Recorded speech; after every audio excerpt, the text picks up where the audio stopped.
So her parents and I began, I guess you could say, the ritual.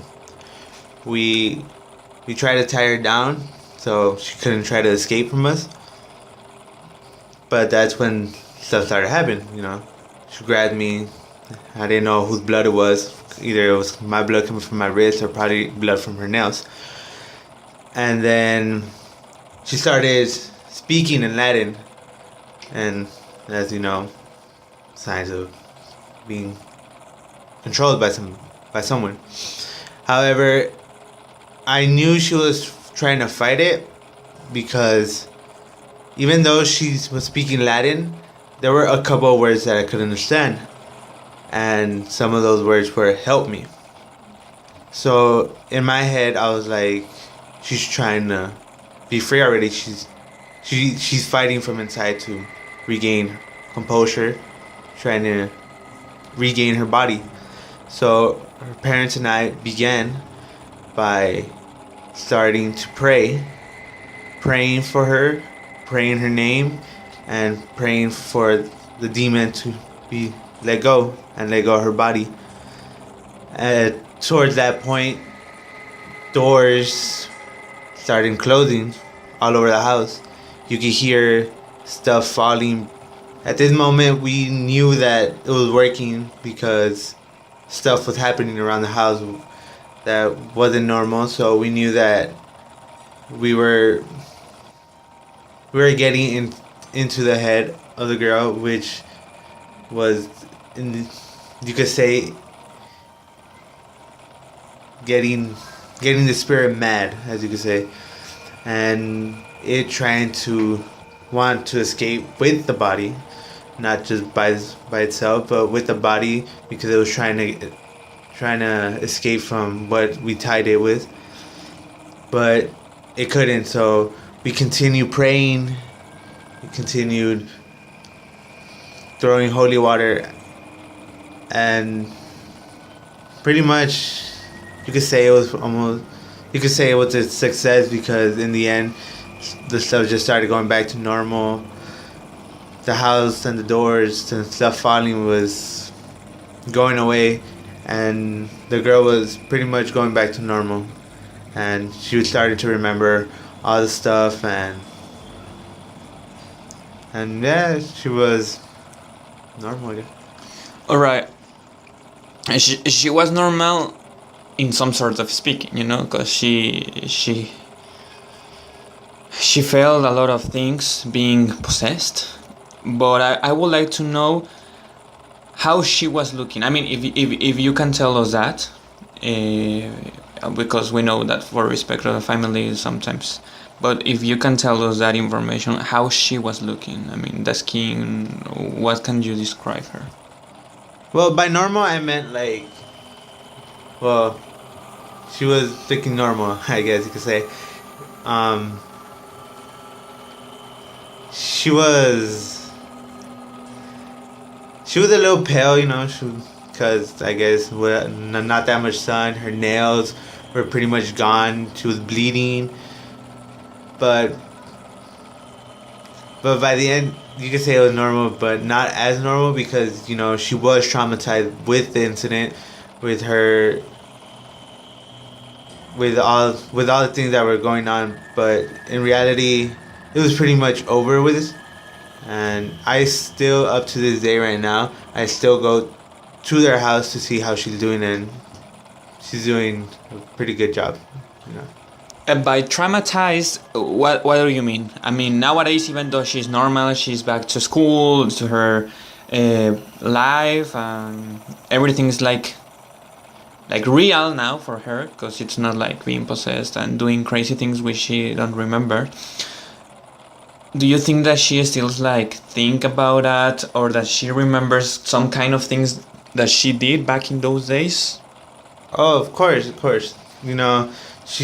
She's the person that always comes to church, so I always hear her now, and she stays after church as well, and she talks to me about it, that she sometimes has dreams of what she could remember, of scratching the walls, writing, stuff like that. And I tell her to not worry about it, to just pray, just come to church, be herself, be with friends, be with her family, her loved ones. And when it comes to that time where she feels like she's alone, just think about it that she's not alone, that she's always with God, and to always pray. All right, now, last question in my point of view. I would like to know how you felt when you were doing that. I mean, as you told me, it was not like your first rodeo, but it was one of the biggest cases that you've been involved in. So I would like to know what is the feeling of being there, of trying to help a family in this case, because you were trying to take back the soul, in some sort of speaking, of the daughter of the friends. So I would like to know what were your feelings in that moment. How do you feel? I mean, what happens through your mind in that time? Well, I could say, when towards the end, when everything's gone, relief, happy, because you were able to help a family get a loved one free from a spirit, have them united again. But during and before going, it's pretty intense because, you don't know what's going to happen. You're a bit scared at the moment as well because, like I said, you don't know what's going to happen to you, what's going to happen to her, what's going to happen to people in the house. And you're just praying as well at the same time, not only for her, but for the people around her as well, to try to just save her life. All right.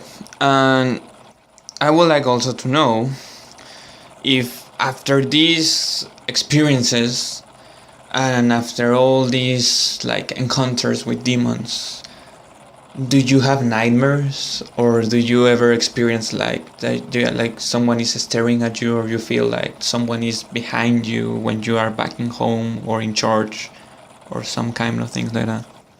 Honestly, there are some times that I do feel like that, but oh my god! But there's honestly, like I said, there is some times that I do feel like that. But when it does happen, even before I go to sleep, when I wake up during the day, I do pray to God to watch over us, not just me, but everybody, so nothing bad could ever happen to them. All right, well, thank you, Priest Morgan. It was such a pleasure having you here in the studio. As you guys heard, something fell when we were talking, so I don't know if that was some paranormal stuff or whatever, but it really scared us. Okay, we were pretty much into the chatting, and all of a sudden it felt something. So thank you for being here with us in Friday Night Aversion. It was such a pleasure. Hope you enjoyed, and I think that you have something for us in order to people hear a little bit of what was this story. Well, before I give you guys a surprise, not a surprise, but some stuff, I just want to thank you for having me here and for your hospitality and everything.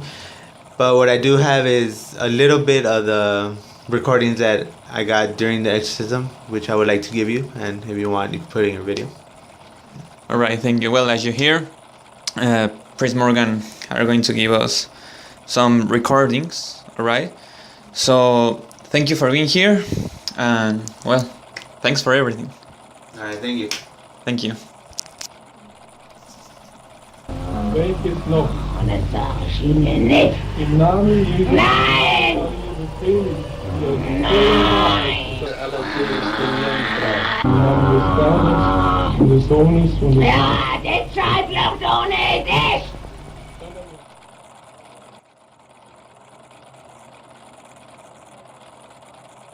Once again, thank you for having me, audience of Friday Night Aversion. It was such an amazing experience to be here in the studio and being able to share my experience.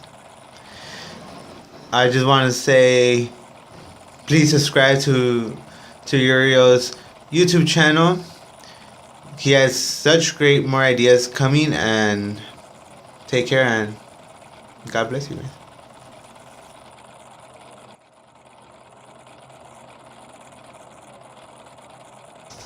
Pues bien, psicóticos, eso ha sido todo por el día de hoy en el episodio de Friday Night Aversion, donde las historias cobran vida. En verdad, suscríbanse al canal de YouTube, vienen cosas muy buenas. Muy pronto estaremos haciendo visitas a lugares embrujados y pues investigando ahí y transmitiéndoles a ustedes en vivo o incluso videos sobre lo que va a estar sucediendo en aquellos lugares. Entonces les pido que en verdad se suscriban al canal, que estén atentos y pues como mencioné en la descripción del video les dejamos el correo electrónico para que se pongan en contacto con nosotros si quieren compartir alguna historia. Y pues bien, soy Uriel Palacios, dulces sueños.